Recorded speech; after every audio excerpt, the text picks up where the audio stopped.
Hello students, स्वागत है आप सभी का साबिर क्लासेस बेस्ट 5M में। और आज हम लोग फिर बात करेंगे क्लास 12th का पॉलिटी का पहला चैप्टर राष्ट्र निर्माण की चुनौतियों के बारे में। हम लोग इससे पहले कई वीडियो में बात कर चुके हैं, फिर हम लोग बात कर रहे हैं।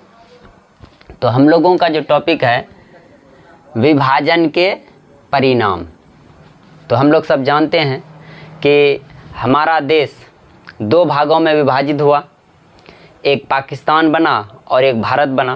तो इस विभाजन के कारण हम लोगों के सामने कई परेशानियां हुई। तो वो परेशानी क्या क्या है, उन परेशानियों को हम लोग देखते हैं। पहला नंबर का रहा, लोगों को मजबूरन अपना घर छोड़कर सीमा पार जाना पड़ा। तो इस बात को याद रखिएगा, सीमा पार यानी कि जो अल्पसंख्यक के रूप में पाकिस्तान में हिंदू थे उनको भारत आना पड़ा, और अल्पसंख्यक के रूप में जो मुसलमान भारत में थे उनको जो है पाकिस्तान जाना पड़ा। लेकिन एक बात याद रखिएगा, ऐसा कोई प्रावधान नहीं था कि अल्पसंख्यक इस क्षेत्र से दूसरे क्षेत्र तक जाएगा, दूसरे क्षेत्र से इस क्षेत्र तक आएगा, ऐसा कोई भी बात नहीं था।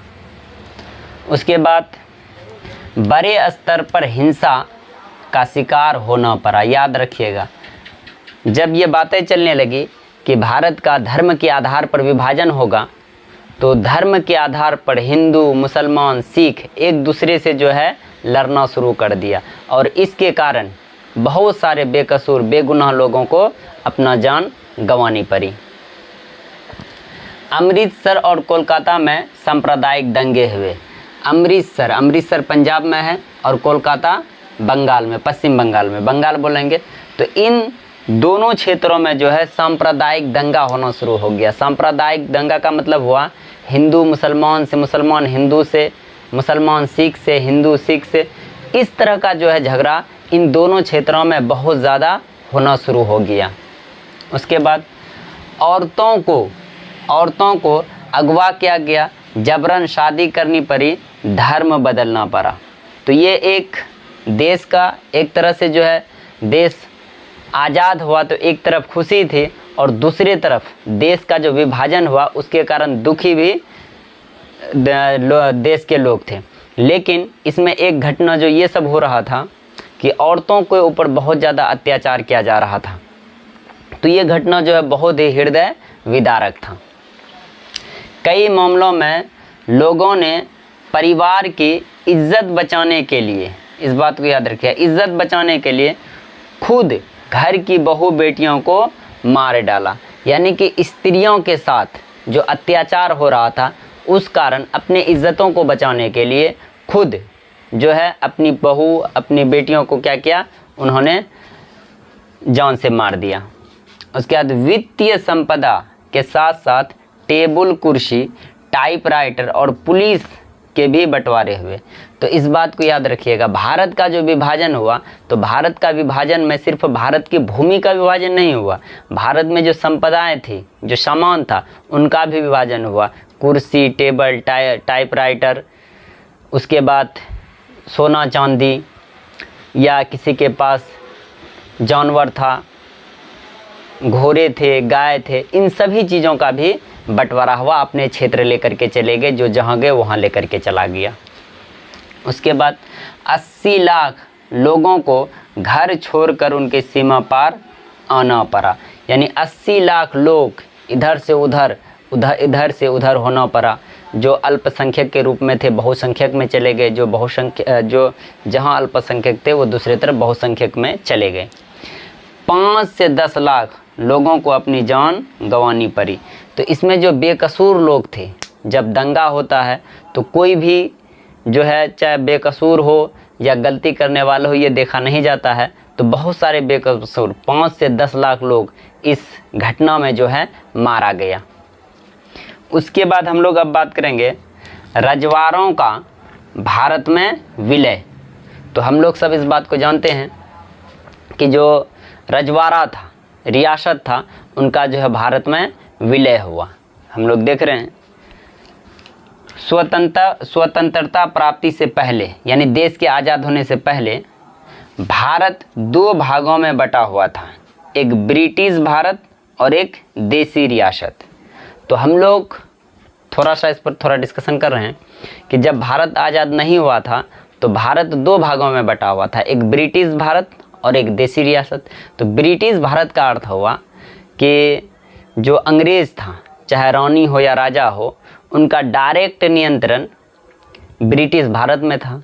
लेकिन एक था रियासत वाला क्षेत्र, तो उनमें जो है पूरी तरह से अंग्रेज़ों का शासन, राजाओं का, रानी का शासन नहीं था, लेकिन कुछ क्षेत्रों में जो है राय लेना पड़ता था। जैसे यदि हम लोग बात करें देसी रियासतों में विदेश नीति और रक्षा, अगर देसी रियासत उस समय अगर कोई भी निर्णय लेता था तो खासकर विदेश नीति और रक्षा के क्षेत्र में अंग्रेज शासन से राय लेनी पड़ती थी। उसके बाद इन दोनों देशी रियासतों की संख्या लगभग 565 थी। इस बात को याद रखिएगा, किसी किताब में 62 कहीं 565 रहता है, तो देशी रियासतों की संख्या कितना थी? 565। अब हम लोग बात कर रहे हैं रियासतों के शासकों को मनाने समझाने में सरदार पटेल, इस व्यक्ति का नाम याद रखिएगा, सरदार पटेल, जो कि गृह मंत्री बने थे, ऐतिहासिक भूमिका निभाई और अधिकतर रजवाड़ों को उन्होंने भारतीय संघ में शामिल होने के लिए राजी किया। तो सरदार वल्लभ भाई पटेल का जो कूटनीति था, उन्हें अपने बुद्धि से, अपने विशेष ज्ञान से जो रियासतें था, लगभग सभी रियासतों को अपने अंदर किया। कई ऐसे भी रियासत थे जो भारत में विलय नहीं चाहते थे, लेकिन उनको भी अपने जो है कूटनीति से उनको अपने अंदर किया। अगर हम लोग बात करें वो रियासत जैसे जम्मू कश्मीर हो गया, हैदराबाद हो गया, जूनागढ़ हो गया, ये क्षेत्र भारत में विलय नहीं चाहता था, लेकिन सरदार वल्लभ भाई पटेल का ही देन है कि उन लोगों को भी अपने भारत में लिया।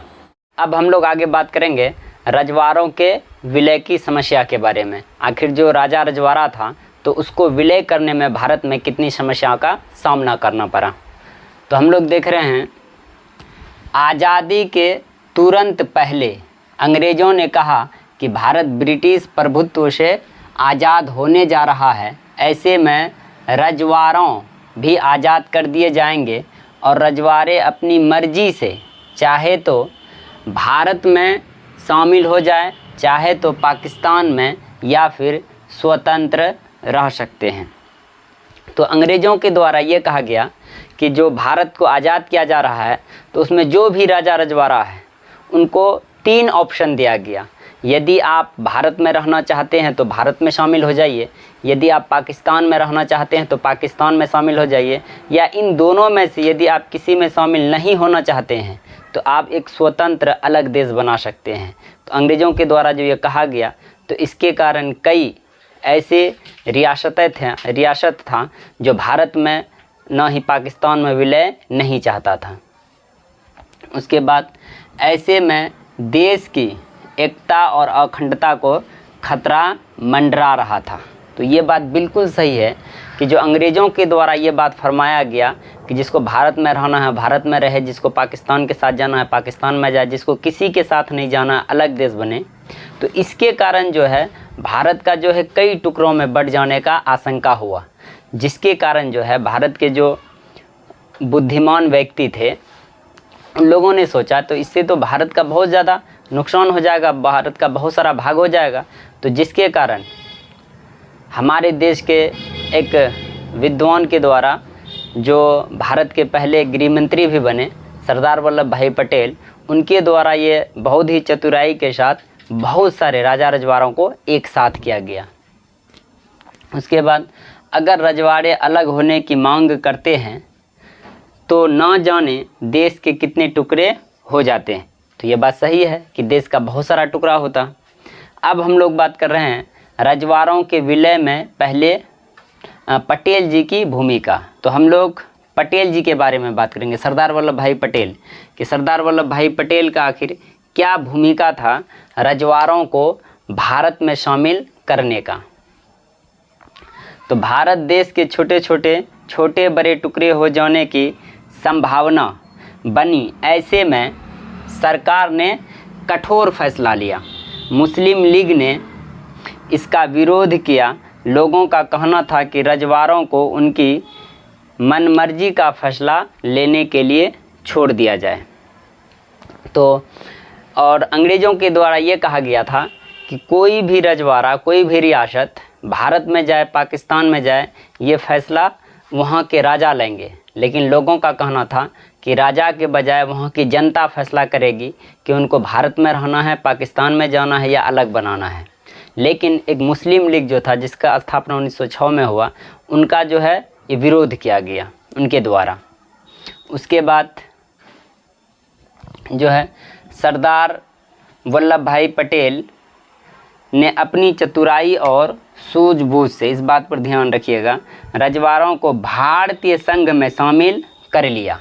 तो इन्होंने क्या किया कि ज़्यादा से ज़्यादा रजवाड़ा को क्या किया, भारतीय संघ में शामिल किया। लेकिन उसके बावजूद भी कुछ रजवाड़े, कुछ रियासत भारत में शामिल नहीं होना चाहते थे। जैसे यदि हम लोग बात करें जम्मू कश्मीर, या हम लोग बात करें जूनागढ़, या हम लोग बात करें कि तरावनकोर, या हम लोग और कई रजवाड़े की बात करेंगे, वो कहीं भी शामिल नहीं होना चाहते थे। तो उसके बाद तरावनकोर के राजा ने सबसे पहले अपने राज्य की आज़ादी करने को कहा। अगले दिन हैदराबाद के निज़ाम ने ऐसा किया। तो ये जो अंग्रेज़ों के द्वारा ये कहा गया कि जिसको भारत में रहना है भारत में रहे, जिसको पाकिस्तान में जाना है पाकिस्तान में जाए, जिसको कहीं नहीं जाना है स्वतंत्र हो सकता है, तो इसके कारण तरावनकोर जो रियासत था, तरावनकोर रियासत याद रखिएगा, तरावनकोर रियासत का जो राजा था या वहाँ का जो दीवान था, ठीक है, उनके द्वारा कहा गया कि हम जो है, सबसे पहले उन्हीं के द्वारा कहा गया कि हम कहीं भी शामिल नहीं होंगे, हम अलग क्षेत्र बनेंगे। और ये तरावनकोर आखिर था कहाँ, तो इसको थोड़ा सा ध्यान से देख लीजिए।